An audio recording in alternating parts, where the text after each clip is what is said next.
Welcome back to part 3 of your lecture. So the last part of your lecture, in part 2, we discussed the early industrial revolution. We discussed mill girls and how a lot of them worked in these factories, these textile mills that had boarding houses. It's also during this time in the market revolution that we get a growth in immigration to the United States. Between 1840 and 1860, more than 4 million people will enter the United States. 90% of them will go to the north. Now, this is also significant. Why will people go to the north as opposed to the south? When people immigrate to the United States during this period, why will most go to the north as opposed to the southern part of the United States? Again, one thing I said in part 2 was that the north, the early industrial revolution will really focus on textile mills in New England and in like the northern part of the United States. However, the South doesn't revolutionize in the same way. While they have some technology such as the cotton gin, they don't have any factories because they don't have to have factories. They have human factories. They have slavery. So they are producing the cotton that is really powering the early industrial revolution in the North. And so between 1840 and 1860, when we have more than 4 million people enter the United States, 90% of them will go to the north because that's where the jobs are.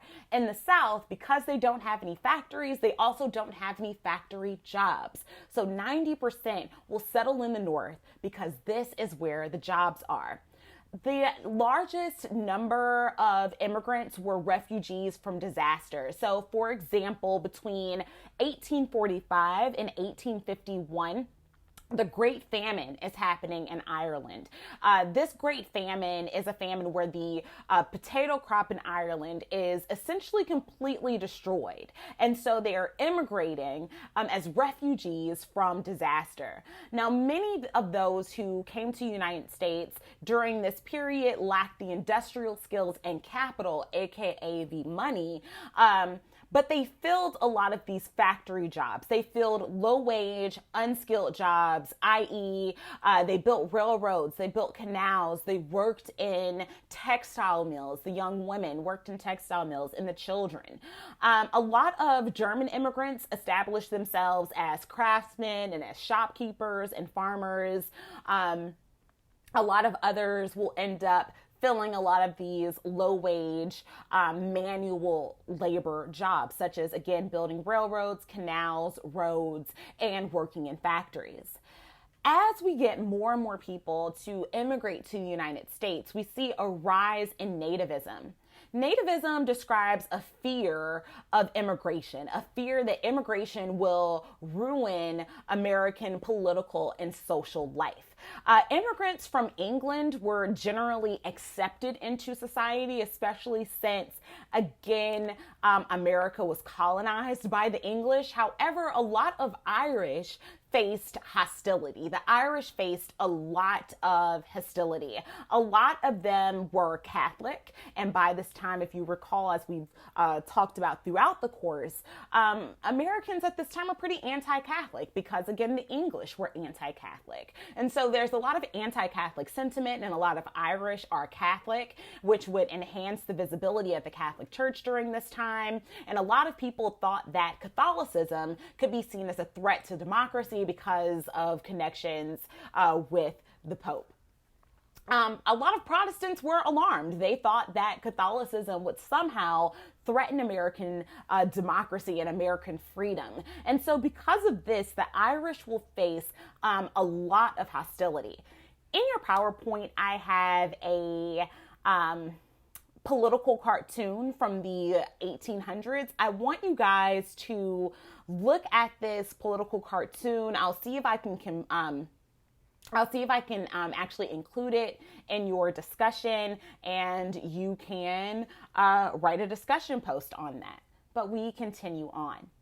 It's also during this period of westward expansion because if we recall, I love saying that, if we recall, the thing about American history is that it builds on everything that we've learned. And so last chapter we talked about, or we learned about the Louisiana Purchase and how it instantly doubles the size of the United States. And so you have a lot of people who will begin to move west because they're looking for land that they can call their own. And so we have this idea of manifest destiny, this idea that the United States has a divinely appointed mission to occupy all of North America. So this is a phrase, manifest destiny is a phrase that was coined by John O'Sullivan, who was a New York journalist. And so he is the one who coins this phrase in 1845.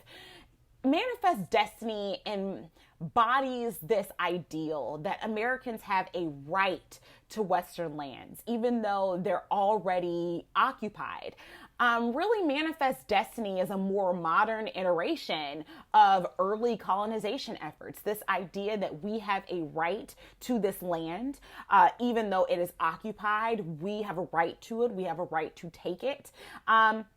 One question that I would ask you guys to really focus on just in your personal time, just to stretch these intellectual muscles and these critical thinking muscles, and what aspects of current American life do you see any remnants, or do you see any remnants of manifest destiny in American life, and where do you see those remnants?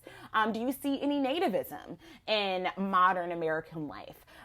Answer that question, or shoot me an email. Actually, yeah, shoot me an email and ask these questions, or answer that question. And what aspects of American life do you see any remnants of American, or remnants of manifest destiny?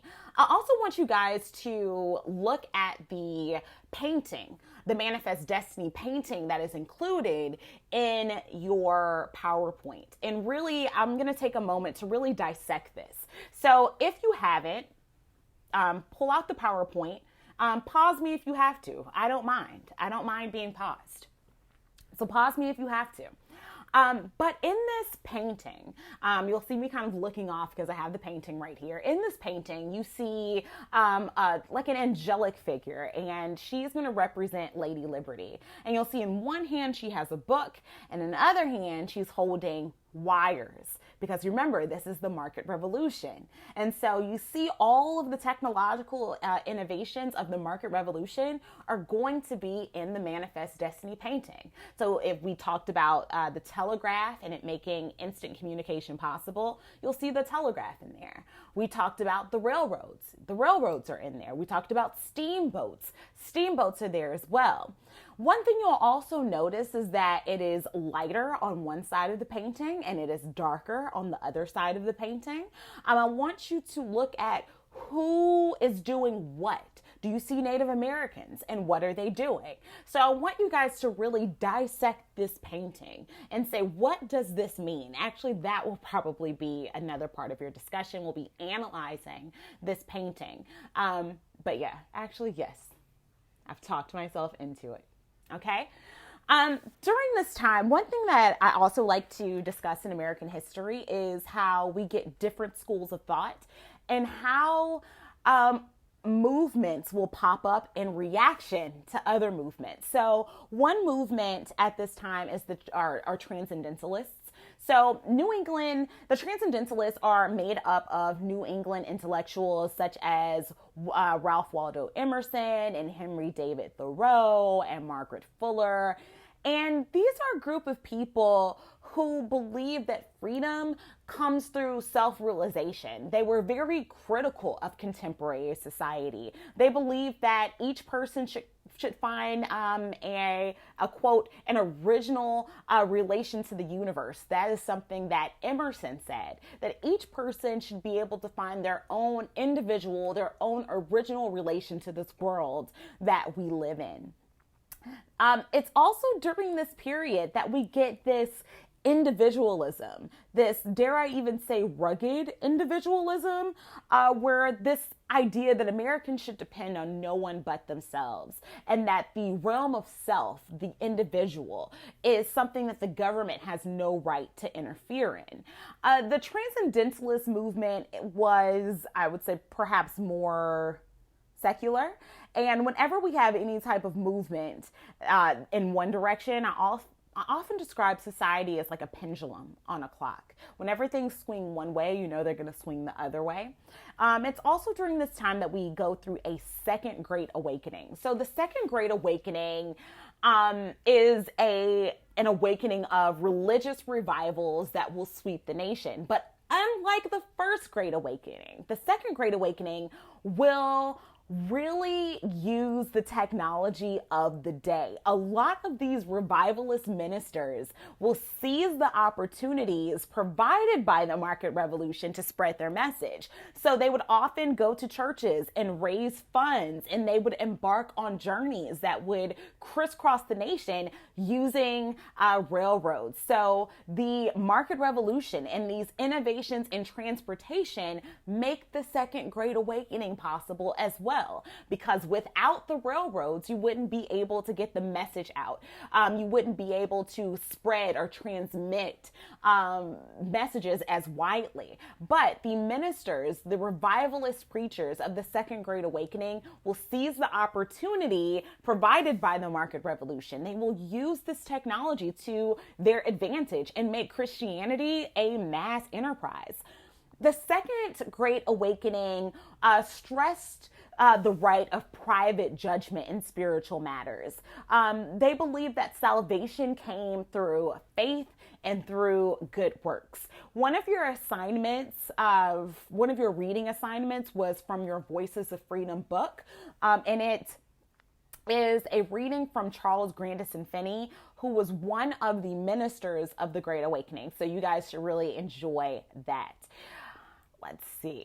Now, even though we start to get, I would say, the right to compete in this economic transformation will become a touchstone of American freedom. We'll get the idea of the self-made man, this idea that success could be achieved through your own intelligence and through your own hard work. It's also during this period that we get the production of a new middle class. Prior to this, we really didn't have like the middle class, but it's during the market revolution that we get the production of a new middle class. Now that you have factories, you need clerks and accountants and other office employees who would staff these businesses that have been created with the market revolution. So the market revolution will impact so many different areas of American life. It will impact religious experiences, as we saw through the Second Great Awakening. They're able to take advantage of these things. It will impact the financial or economic health of the nation. We'll finally have a middle class because you have new jobs because of all of these new technological innovations. Let's see. Forgive me while I go through this. Now, while you have a lot of people who are able to make lots of money during this time, of course, there are limits to prosperity because, again, there are no laws that say that children can't work. There are no laws that say if you work over 40 hours a week, then it has to be overtime. There's no minimum wage. There's no law that says you can't work more than X amount of hours in a day. So even though there is prosperity, there are always limits to that prosperity. Okay, I will finish it out on this video to avoid there being a part 4. So your chapter also talks, or it has a section that refers to the cult of domesticity. Now, a lot of women will see their traditional gender roles being undermined by the availability of mass-produced goods that it previously been made at home. So to put that in a simpler way, a lot of women are seeing these products. Now you don't have to make your own products at home. You can purchase it from stores.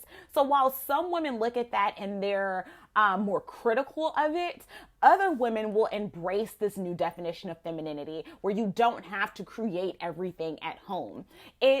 By being able to just go out and purchase something instead of having to do the perhaps backbreaking work or the time-consuming work of producing these goods. And by goods, we're referring to soap. We're referring to maybe like canned fruits and vegetables, and being able to, for example, purchase a dress or purchase clothes instead of making these clothes yourself. A lot of other women will embrace this new definition of femininity that glorified a woman's ability to create a private environment shielded from the competitive tensions of the market economy.